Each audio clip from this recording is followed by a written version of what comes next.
You can see our race stats for Super Cheap Auto. 120 kilometres is what they'll do. That's 43 laps around this 2.8 kilometre circuit. We'll have 30 starters, remembering, of course, that Jack Perkins won't be on the grid. 33 laps is 75% of race distance.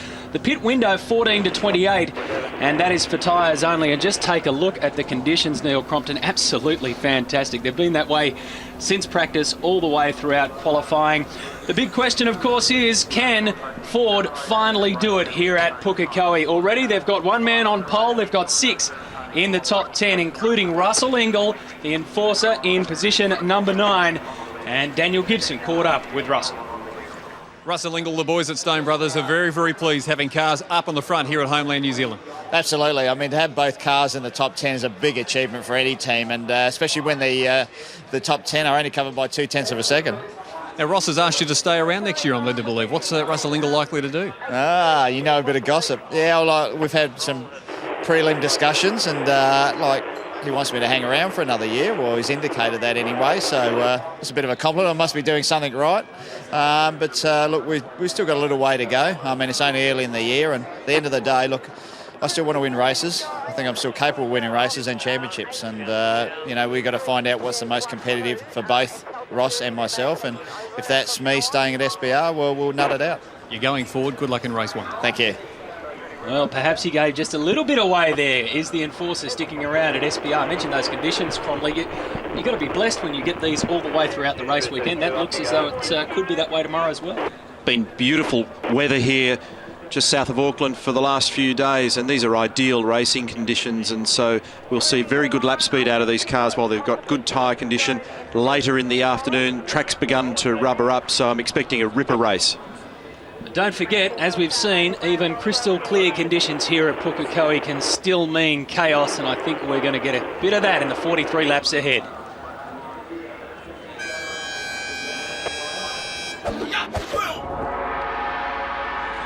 Let's take a look at the Fuso start grid for this race. Race 1 of the Placemakers V8 Supercars International. Mark Winterbottom on pole position for the first time in his career.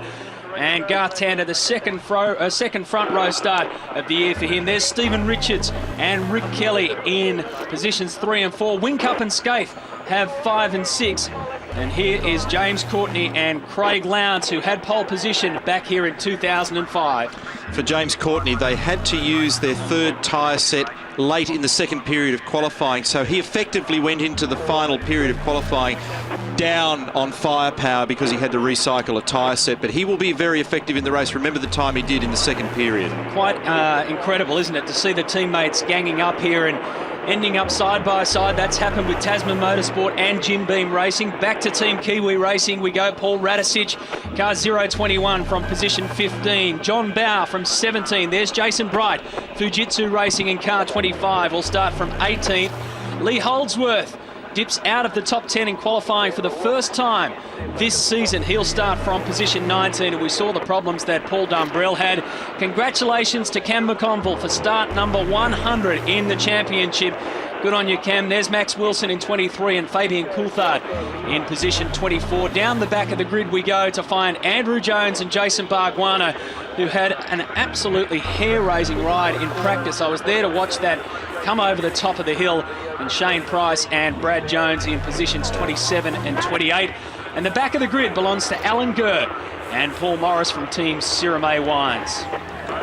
Nagging concern at Team BOC is they just, for some reason, can't quite get the brake package right on their cars, and we saw Brad Jones in trouble in qualifying earlier. They're worried about being able to string together laps in this race. Quite a long race, 43 laps around here. It will certainly ask a lot of the brakes running into the hairpin. Yeah, and you get the feeling as they head off on their warm-up lap, you get the feeling that most of the Kiwi eyes will be positioned halfway down the grid to find Jason Richards and Greg Murphy side by side, positions 11 and 12 for Tasman Motorsport. This area here is an area we'll need to focus on in the race because there's all that clay off to the right-hand side of the road as the cars run through turns 2 and 3.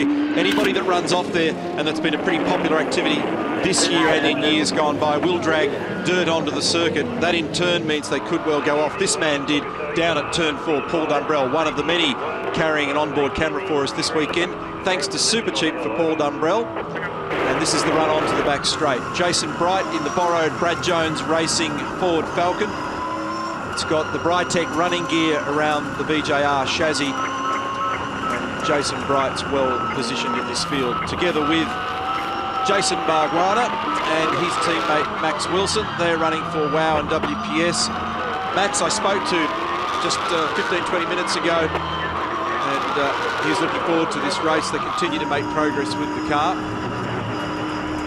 Greg Land's been a frustrating racetrack for him over the years. He hasn't quite unlocked the secrets to it. He's had some very competitive runs. Remember, this time last year, he had a fabulous battle with our pole man, Mark Winterbottom, and that was one of the great stoushes of last year's run. One of the few venues that Lowndes hasn't won around. In fact, he's never been on the podium here. He did finish a race second. That was race 3 last year. And here is our championship leader, the big pond in-car camera of car number 1, Rick Kelly, the Toll HSV dealer team. Went from second to first after the round in Barbagallo. Something that is going to be an issue, and you saw it then as the cars make the transit area between turns 6 and 7. The position of the sun at the moment is really bad for them, so it's actually going to be quite difficult to find the racing line looking for the apex at the final turn at turn 7. It's also a little bit of an issue as they get further along the straight here to the right. Which is really handy there too, because it's not very fast up there at all, is it? And not scary when you go off. Well, right here where they're currently sitting when they're at race speed, they'll be doing 250 kilometres an hour, and they're dancing the cars through the final corner, averaging around 200 odd kilometres an hour. I just love the look of alongside the track. Always packed here, and it is again today. Take a look at the people. Pukekohe Park Raceway is not only a motor racing circuit, but a horse racing circuit, so there's a couple of grandstands here. As Neil mentioned, we're around about an hour out of Auckland, but they travel far and wide for this race, and this is an historic weekend here. Touch of nostalgia, because we're going to say farewell to Pukekohe, but we've got 3 races to do before we head off to Hamilton and the street circuit in 2008. Mark Winterbottom starts from pole position for the first time in his V8 supercar career. Garth Tander is next to him. We're ready to go. Tander looks as though he got a pretty good start, and he gets his nose ahead of Winterbottom. And can he carry it down to turn 1? I think he's got position. Yes, he does.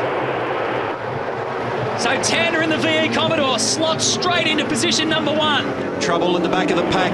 There goes Dean Canto straight into the sand trap. So 30 becomes 29 cars.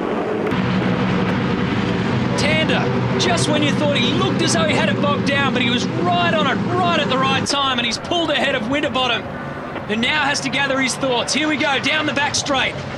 Maximum speed. Down to the hairpin, too wide. Rick Kelly caught there. He gets bumped onto the ripple strip. So Tander leads through Winterbottom. This is the part of the circuit that Neil was talking about. Safety car. 6 and 7 and safety car already. So they didn't even get a full lap under full steam. And the WPS Chrysler safety car will have to come out. The reason is Dean Canto. You can see at the top of your screen there. He's over to the right now of these guys. So he's made it down towards the end here. Look at him stuck on the left on the Zinger replay. I think he did it on his own. He was out in the dirty line there. There's absolutely no grip out there, and Dean's fired at very high speed straight into the gravel trap on the outside of turn 1 and can't get out of there in a hurry. Here's the other angle of it. Look up the top right-hand corner on the Zinger replay, and you'll see that he fires backwards into the gravel trap down there, which does a good job of arresting the car, but you can't drive out of it. So Tander has control of the field.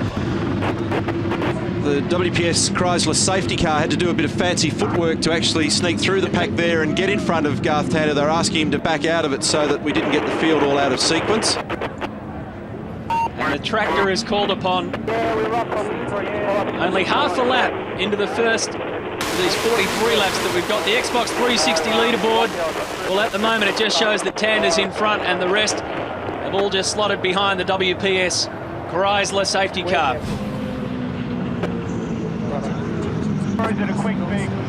Bradley Jones here in car 14 has gone into pit lane and come back out to join at the rear of the queue, but those signs aren't good. No. Massive amount of smoke. Possibly,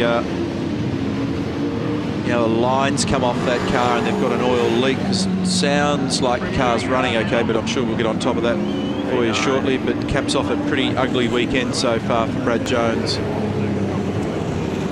Rick Kelly's been on the radio with Eric Pender and he's been concerned about contact in the first couple of corners. He wasn't 100% sure whether or not it was with Mark Winterbottom or Stephen Richards. There he is, we're riding on board with him at the moment. Remember that they've only done one lap. Tyres and brakes are not up to temperature, and that's why everybody's vigorously working heat through their brakes and through their tyres at the moment. Tap, tap, tap, tap, tap.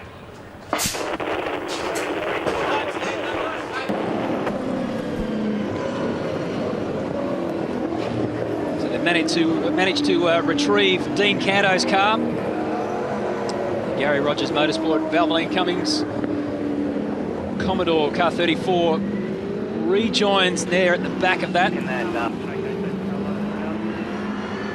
17th in practice, 22nd in qualifying.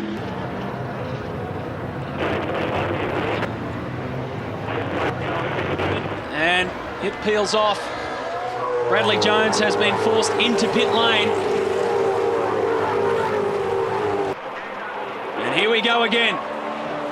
Garth Tander. Remember, nobody's allowed to pass until they go beyond the control line in the start-finish straight. It's always easy to suddenly forget that one and jump out of the queue. Tander's got a good break already over Winterbottom, shooting down the back straight, who's coming under some pressure here from Rick Kelly. Rick was on the radio to Eric Pender and they were discussing the fact that there might be some damage to car 1. There was a bit of bump and grind in turns 2, 3 and 4 in the opening lap. Remember, tyres are cold, brakes are cold, but they've still got to push on. Move up the inside here as I think Scaife has a look at Courtney. Little bit of a jam. Stephen Richards almost got caught up in that, 2 cars ahead. Todd Kelly makes a move on the inside, I think, of Scaife through turn 6. Didn't quite get it done. Kelly and Scaife 7th and 8th. Across the control line they go.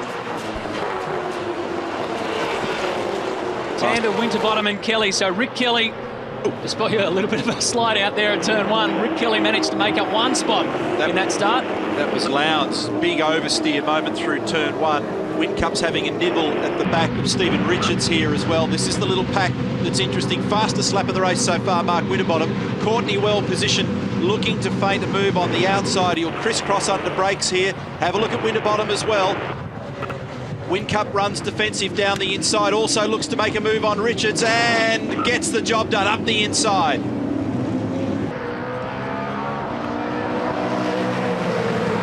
Two by two through turn 6, not a good place for Jamie Whincup to be because Courtney will be very well positioned down the front straight if Jamie gets a slow corner exit, which almost invariably he will. Stephen Richards holds on to position 4 there under immense attack. Look at the attitude of these cars. Bumps everywhere. They're all scrambling for turf early in the race. Right now is when moves can be made, otherwise the race tends to settle down. It's very difficult to do much about the other guy. Whincup dropped the left rear off the end of the ripple strip on the exit of turn 4, and the fastest lap of the race, Rick Kelly, 56.92, on board here with Lowndes.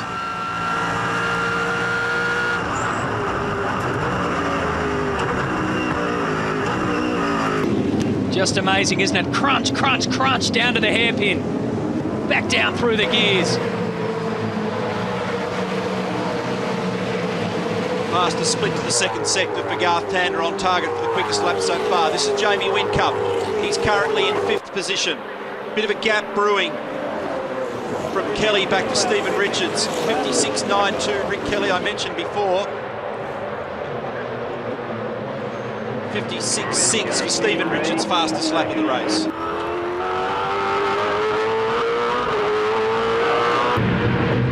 So that was third, looking back to second. Looking out to second with Garth Tander leading the way. Rick Kelly has a look in the mirror. He'll see Stephen Richards behind him. There's a fair bit of a stretch though behind him.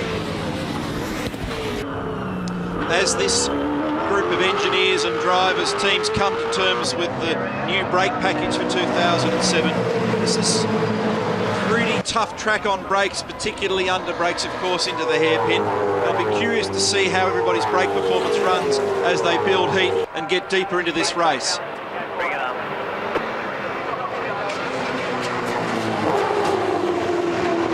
That scuffing you can hear in the background is the front wings, the front air dams, just gently rubbing the ground across the bumps on the approach to turn 1. That's turn 4, you can see. Right down towards the back straight. They're on now. 5th to 6th gear. Building to 275 kilometres an hour here. It's on. Winterbottom's got pace. Tries the crisscross. Tander just eases across to the right. But Winterbottom looks very strong. First gear, launch off the hairpin from 60 kilometres an hour. Building second, third, fourth gear at turn 6. Walloping across this enormous bump. Car, 190, 200 Ks. Fourth gear, right-hander, final corner. Drift the car up to the very crusty edge of the road there. Then grab fifth gear as you straighten up. 250 kilometres an hour past the start-finish line. It's a very busy lap round here.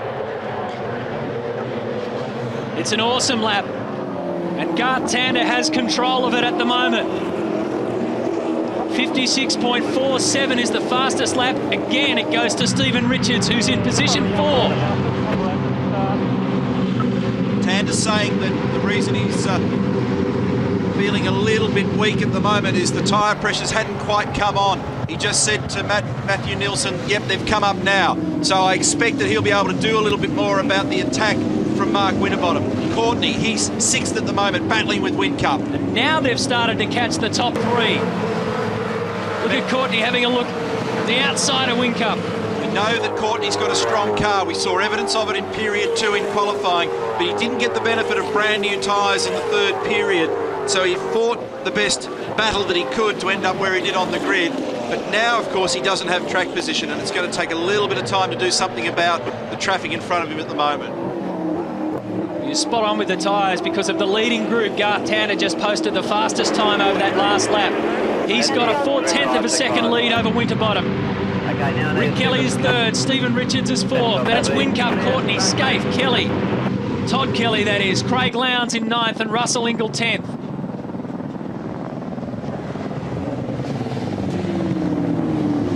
This has been a great start to the weekend for Ford Performance Racing.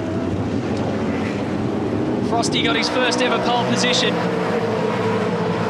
They would start FPR from positions 1 and 3.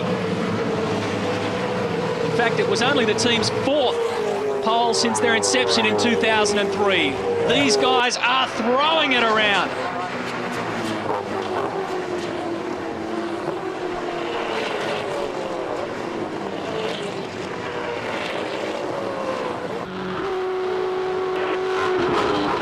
Well, it never rains at Paul's at Brytech Motorsport. Both cars in at the moment. Alan Gurr with a sticking throttle, and you wouldn't believe it, Jason Bright's car has cut out the same issue that they had in Perth that ended up with all the trouble in the accident. They've fired it up right now, so they may have got on top of it. We look to see him back on track soon. All right, thanks, Daniel. There's Alan Gurr's car. That's Jason Bright's car. Another car 25, so... Gee, Brytech, like Daniel said, cop it often at the same time in this game, don't you? Lap 11 of 43. Sunlight's bad coming out of the hairpin. Watching here with Greg Murphy, position 11. Behind Russell Ingall, just in front of Jason Richards. Tander, 0.4 of a second margin over Winterbottom, of 56.8 on that lap, and both Tander and Winterbottom recording almost identical times of 56.9 for Rick Kelly. Pretty good lap 2 from Todd Kelly, who's in position 8 with his teammate in front of him, Mark Scaife. Here is the enforcer. He's in 10th at the moment, Russell. And wouldn't it be something if they could do it finally for Ross and Jimmy Stone, who grew up just 15 kilometres away from this circuit and have been coming here since the early 60s, but have never left and returned back to their Gold Coast base with a round win under their belt. In fact, they led the only Ford win in a race here. That was Marcus Ambrose back in 2004.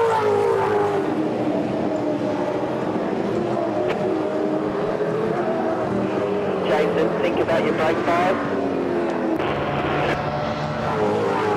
Pretty good battle, this one. Keep going back to that lap, Neil, that Mark Winterbottom put together to get pole. It was a gutsy lap. It was a tough lap. And he really, it was a teeth-gritting lap, wasn't it? He did a tremendous job. He likes this circuit and he knows how to get the car set to deliver what he requires. He was a 10th quicker on that lap than Garth, and if you look at the body language of both cars, particularly over the big bumps between turns 6 and 7, it looks like he's got the car very well balanced and settled there. He's able to place the car where he wants to. If he had clear air at the moment, he might make a little margin on Garth Tander, but Garth has got track position and that's worth plenty at the present time. Here's Stephen Richards. So that's looking at the rear of Rick Kelly's car. Just look at the changing light conditions you can see. When the sun sets here, it sets really fast. It gets cold. Shane Price has gone on an excursion as well. Now we're approaching the opening of the compulsory pit stop window for tyres only at this race meeting. And so we'll see how everybody plays that game as Alan Gurr rejoins the field in the Irwin Tools entry. You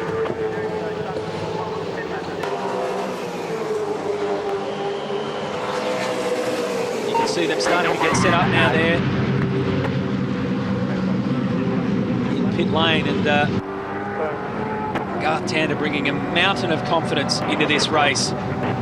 After, I don't know if you can describe it as perfect, because nothing's perfect in motorsport, but that's as close as you can get in WA, from practice through qualifying, through race. 1-1-1 the whole way. So Winterbottom peels off straight away. And I think the reason they've gone for that move is that he probably feels like he's losing a bit of time under the bumper of Garth Tander. So by peeling off and dealing with the compulsory stop, if they do an effective in-lap transition of the lane, the wheels and tyres on, and an effective outlap, they might jump him in the stop if it's a nice clean one. We'll watch with interest. A little bit of damage on the front left-hand corner of the front air dam. You can just see the scuff marks down there. Fair bit of grass and debris. The radiator intake as well down low. Jamie Whincup's in, Todd Kelly's in, Jason Richards in.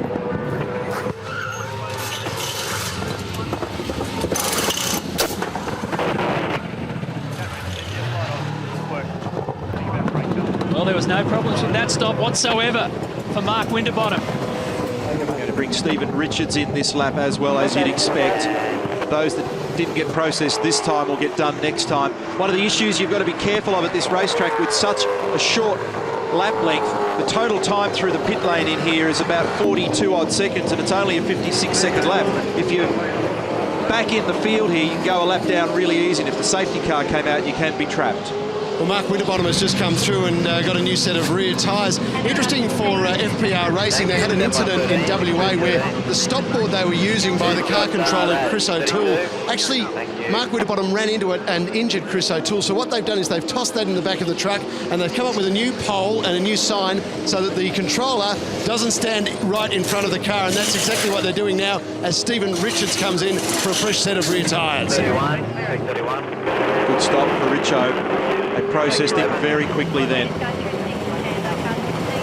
Just highlights just how much of a dangerous part of the world that is, pit lane at any time, but especially when this window opens.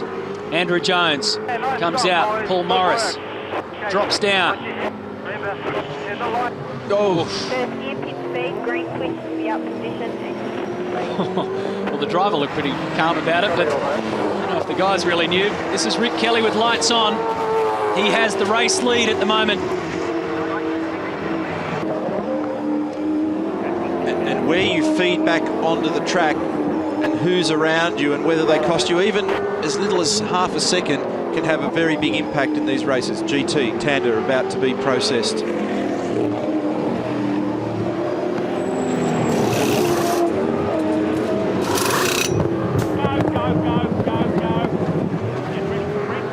Like a slowish departure there for Garth. The wheels are on and off quickly, but might be my imagination. Didn't look like he leapt out of the box in a hurry. Where is he? Nasty little bump. Mark Winterbottom goes shooting past, so the strategy was correct.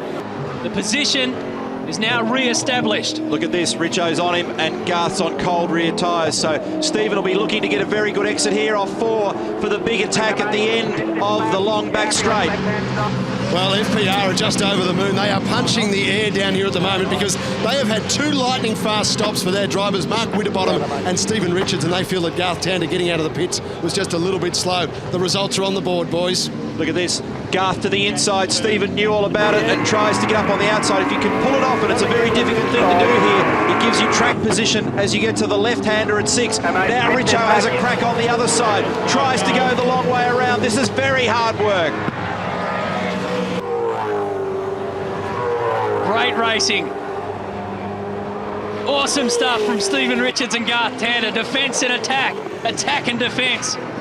That feedback that, as Rick Kelly rejoins, that Garth Tander gave Matt Nilsson about the tyre pressures is critical, because they may have just slightly varied the pressures on the incoming tyres to give them a car that settles down in the early laps right now a little better than they did at the opening of the race. Race leader is in fact Mark Scaife, 4.3 second lead over Russell Ingall, but now he's in, and in fact Ingall runs with him. So too does Paul Radisich. Mark Winterbottom's done the fastest split to the end of the first sector, which is the exit of turn 1 on this lap. So he's got clean air at the moment. Oh, what's happening here? We've got a problem with the wheel nut that's jammed, and they had to plug that spare wheel nut off the pit gantry, off the boom. Very costly for Mark Scaife, very costly. Well, I mean, just take a look at what it did in pit lane there. He came in ahead of Ingall and Radisich by some ways, and now he's going to come out behind them in a whole stack of other cars as they rejoin the race. There goes Courtney. Stephen Johnson was behind him. Cam McConville just went past, and Scaife rejoins now. 18th. Will Davison, race leader from Max Wilson. Oh, Garth Tander, big moment, and Stephen Richards crossed up as well. The two of them at the braking maximum and even a little beyond as they negotiate the hairpin. Absolutely flat out. And in the end, that was great control. That was really good control, because it could have been so much worse for both of them. Well, Neil, you were spot on about Garth Tander's tyres. They actually took a pound of pressure out of the rear tyres when they refitted those tyres during the last stop. Yeah, he's very good with his feedback to his engineer in that regard, thinking ahead, communicating variations he needs, because it's not just a question of driving the car. You must think strategically if you're going to be a main player. So the race leader is Jason Bargwanna. Mark Winterbottom, who's done his stop, is second, and of course when Bargwanna comes in, then Winterbottom will assume the lead of the motor race from Tander, Stephen Richards, Rick Kelly, Jamie Whitcup, Todd Kelly, Craig Lowndes, Jason Richards, Will Davison. That's the 10. As I mentioned before, that problem with the wheel nut on the left rear of Mark Scaife's car, those valuable seconds wasted while they got the spare wheel nut off the pit boom. Oh, Richo in the weeds on the outside of 7. Scaife down in 18th. And now Bargwanna comes in to do his compulsory stop, and Winterbottom takes the lead of the race. Fastest lap of the race, Rick Kelly on that very lap, a 56.40. 34-year-old Kiwi, still got a Kiwi passport. He's been living in Australia since he was 3. If he's up the front, they will cheer him home here, Stephen Richards. Phil Key just said to Stephen Richards, "How's it going, mate?" And he said, "Car's going really good, but just be careful where you talk to me on the radio." Well, I can tell you, Mark, that... Mark, I don't even know who my commentary team is. Neil, Mark Scaife, of course, we saw the incident in pit lane. I tell you, there is one tyre changer who feels absolutely disgusted. He's thrown the helmet down, he's thrown the gloves down, he's kicked them away, he's sat down in solitary. He feels that he's cost Mark Scaife his race. Oh, that would Yeah, it's big pressure for everybody in the crews. It's a team effort, motor racing, and everybody has a very high sense of pride to try and get the job done. Sometimes things go wrong. It's a part of the business. 2-second lead here for Mark Winterbottom over Garth Tander in clear air. Even to the first sector on this lap, makes 1/10 of a second on Garth Tander. qualified 6th here in 2006 and held on to those positions, in fact bettered them.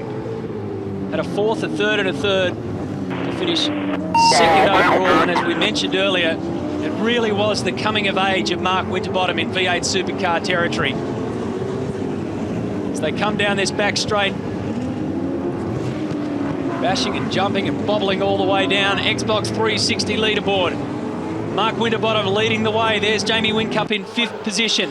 But we're taking a look at car 7 of Shane Price, who's back there in 26th. He had an off somewhere along the way. We only picked him up coming back onto the track, so he's been onto the grass somewhere, but it certainly wasn't as bad as his young teammate Jack Perkins, who had a big time crash in practice and didn't make the start grid. Well, looks can really be deceiving. We were watching the pit stops for both Mark Winterbottom and Garth Tander. Winterbottom's looked lightning fast. Tander's look a little bit slower. In fact, they were both 4.2 seconds. So the difference, Mark, has been either the in-lap or the out-lap for one or the other. And it certainly made a heck of a difference in the final analysis, because Winterbottom was able to basically get the job done.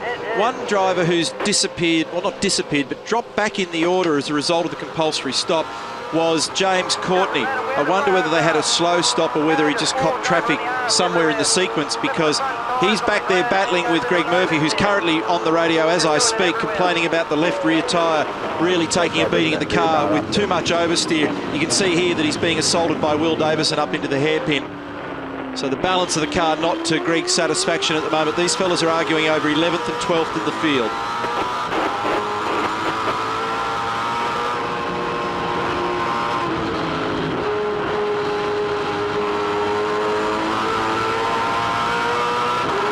Just a roar up over the hill.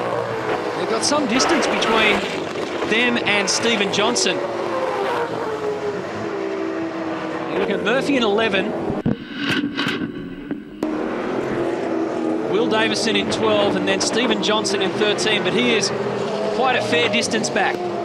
Well, James Courtney tearing his hair out over that pit stop. It was a 16-second plus pit stop after they had problems with a wheel nut jamming. Yeah, that explains my open question, because he was looking pretty racy, and all of a sudden now finds himself behind his teammate Russell Ingall. Bit of promise in that car driver combination this weekend. So far we haven't seen the best of it, so he'll need to be patient now. If he's got some pace, he'll need to show it in races 2 or 3. It's going to be a long slog from here for him. On board with the big pod camera for car number 1, Rick Kelly. Round 4.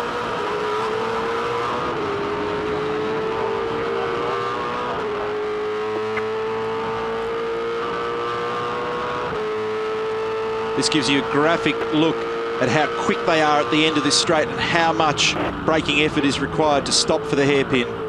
It's quite bumpy. See the back of Stephen's car just launching off the bumps a little. That smoke's from the locked front brake, turning in, carrying a little bit of brake to the turn into the apex of turn 5. A different view on board, and you can just see there in the mirror, check out the sun that's going in and out of Rick's eyes. See him flick the headlights on. Little blue light there indicates that its light's on. 256 was the peak up there along that front straight. That's where all the dirt is on the right. He's very close here to the back of Richards.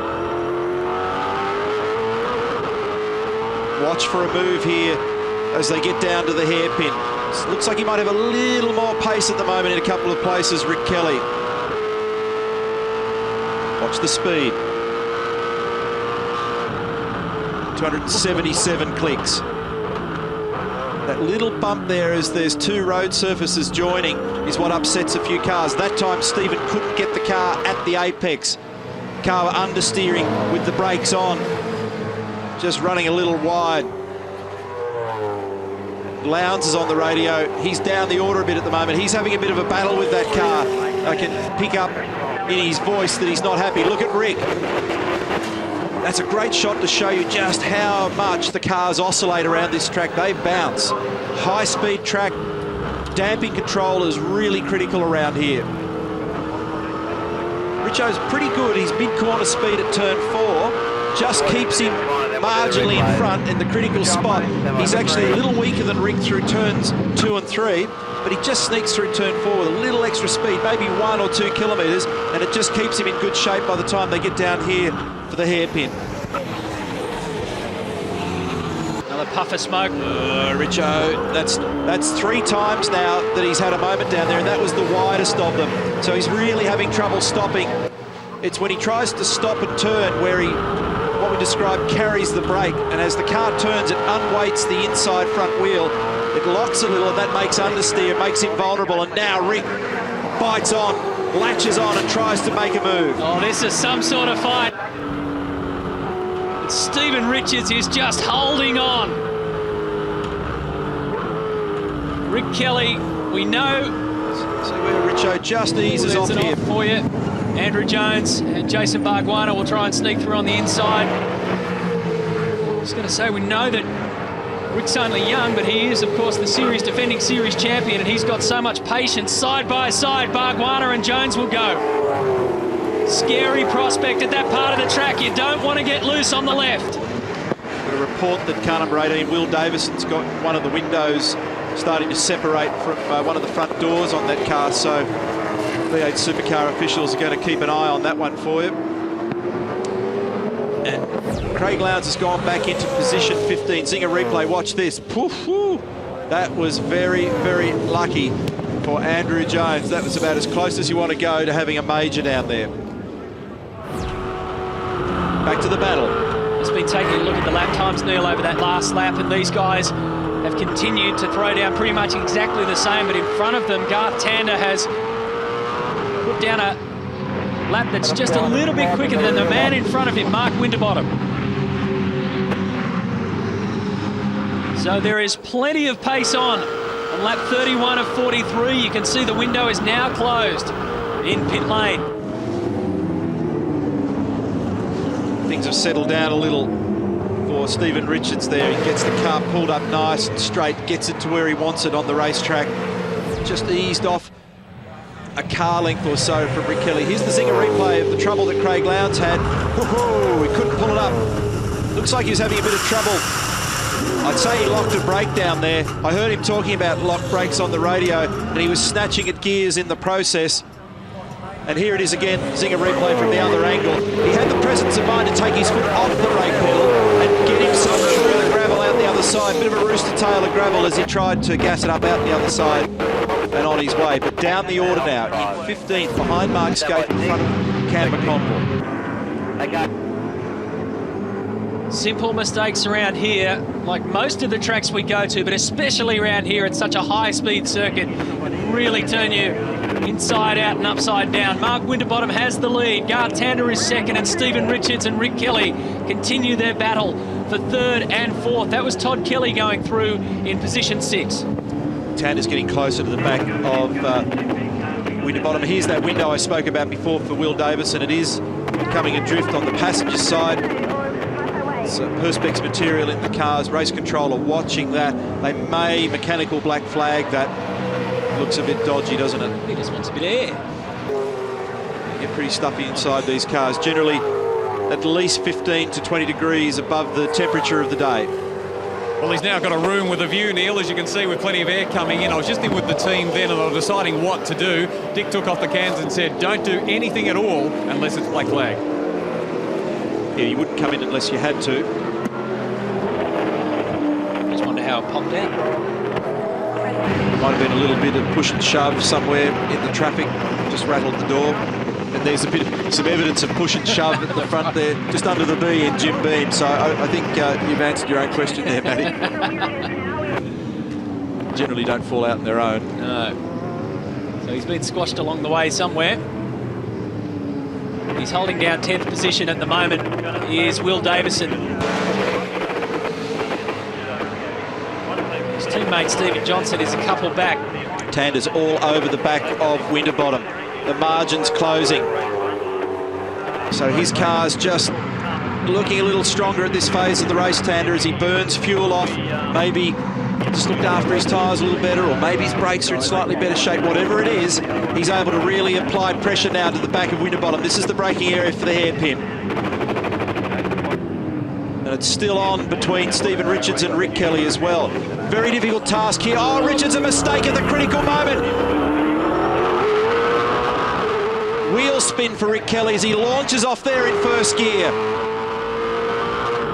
How many times can Stephen Richards hold on to it down there?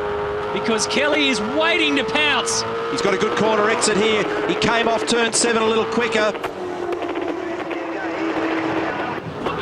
Can't do much with it. The track narrows down to a one-line groove through turn 1. But he's really sweating on him. What an awesome shot. What a great sound. Look at that. Every time, Stephen's got more mid-corner carry through turn 4, and from being all over the rear bumper and basically putting his signature on the back of the Ford, suddenly there's a couple of car lengths there. Winterbottom with the rear brakes locked as well. The point I was going to make before Rick Kelly had a stab was he's up the inside here. There's a squeeze on. I'll come back to this point. The racing's too good to go away from. Winterbottom versus Tander, nothing in it through turn 7. You're spot on about the racing. This is fantastic stuff. Look at Tander. Hovering. He's being a pest to Mark Winterbottom, and Winterbottom is trying his best to spray him away. The FPR cars and the Toll HSV dealer team cars are having, well, I'd say it's fun. Will be when they look back at it. But they are really having a battle here at Pukekohe amongst themselves. Eric Pender's counselling Rick Kelly for some patience. Look at Garth, tries for the crisscross. Is he up enough? Great racing between two great race drivers from top teams. Side by side, now Kelly's through. Rick makes a move and gets it done. Now Jamie Whincup's in there as well. Finally, Stephen Richards has surrendered and he's all over the shop. Whincup slots through.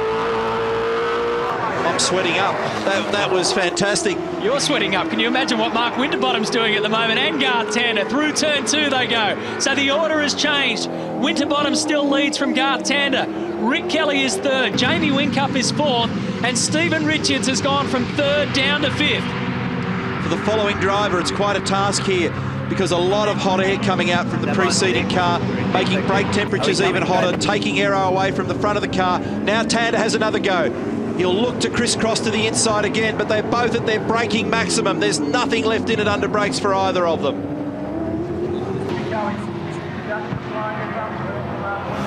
Can the Orcon Ford Credit Falcon of Mark Winterbottom hold off the VE Commodore of Garth Tander? Up the inside again. This looks as though it's better. He's got him. Nice work. Great bit of motor racing. Crisscrossed, got underneath him at the hairpin. Car looks very strong right at the moment. Has Mark Winterbottom got a response? The crowd here are going nuts as Garth Tander takes it down the front straight to turn 1.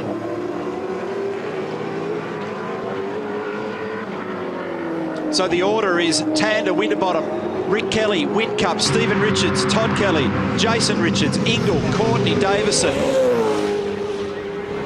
Well, the Zinger replay will give us the answer to exactly what happened to Stephen Richards.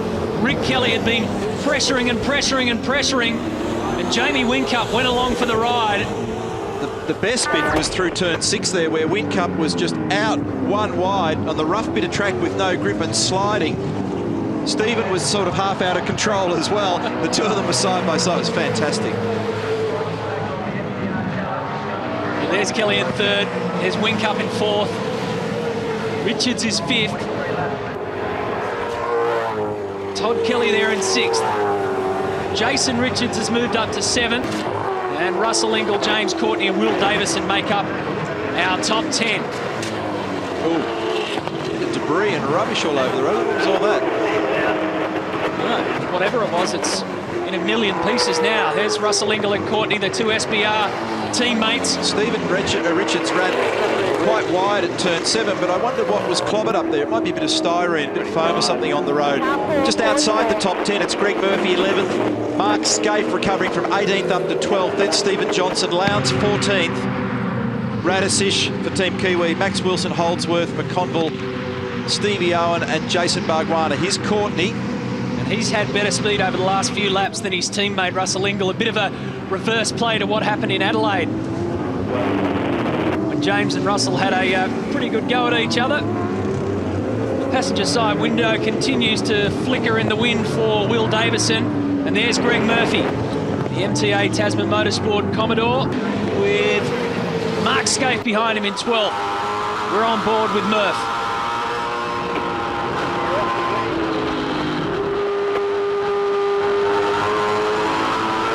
Winterbottom's actually taken a little bit of time back out of Garth Tander in the opening of this lap. However, at the start-finish line, it was 1.45 seconds between Tander and Winterbottom. Little moment there as they all tried to round up whoever it was in the Team BOC car. So Will really got sideways here. Doesn't take much, you know, you go offline by even half a car width and suddenly you're all crossed up like a sprint car. This track is amazing. It has that ability to make very good drivers look all of a sudden ordinary.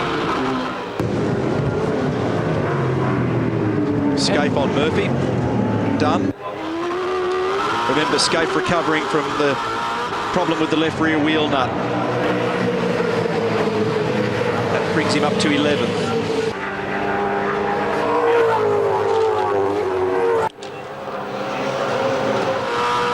Tander and Winterbottom still trading almost identical sector times, lap on lap at the moment, but the margin 1.48 seconds. Here's our race leader. Just see in the background Mark Winterbottom is in the little margin back to Rick Kelly. Interesting how the two lead cars had strengths and weaknesses at different phases of the race, and how they've looked after their tyres. Winterbottom had lots of pace early. Guarantee you that he'll learn from this. He'll make tweaks to the car going into race 2 tomorrow to try and make sure the car's better in the middle phase of the race and towards the end. So we're on the final lap now. You're looking at Todd Kelly, who's in 6th position.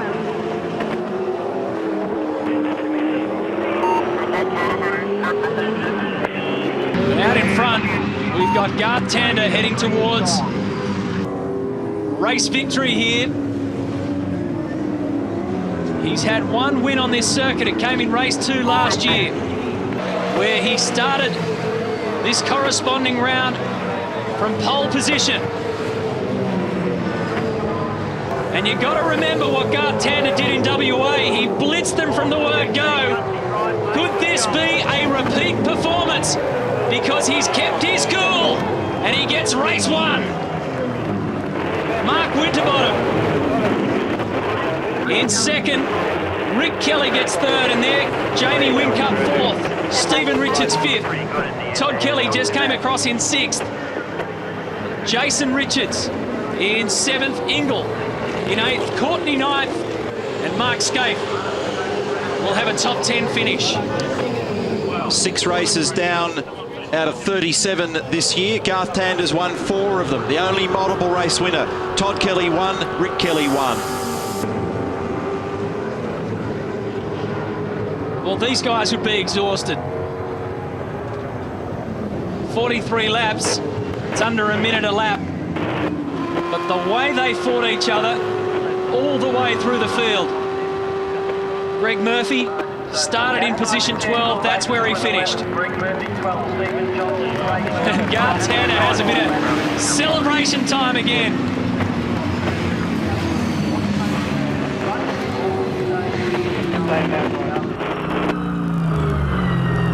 There's Rick Kelly in third. So our championship leader made up one spot on his start and collects 17 points for race 1.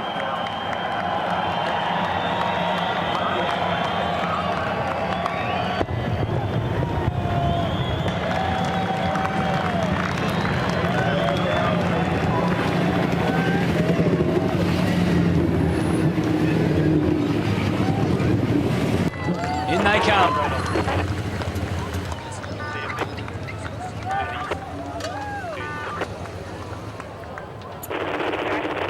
And the Holden domination at Pukekohe Park Raceway has continued again. And in fact, the Tander domination of the last 2 rounds continues again. He knows he has a very fast car, but he's got such a great temperament. Garth Tander collects 24 points for that race victory. Mark Winterbottom went from pole to second position, and he'll get 20 points. There's Rick Kelly. So a sprinkling of Fords, a sprinkling of Holdens all the way through the top 10. Stephen Richards ended up in 5th position. Todd Kelly and Jason Richards. Here we go down to 20th position. Will Davison, what's the cutoff for 15th? Remember, that's where the points stop. So Paul Radisich gets 2 points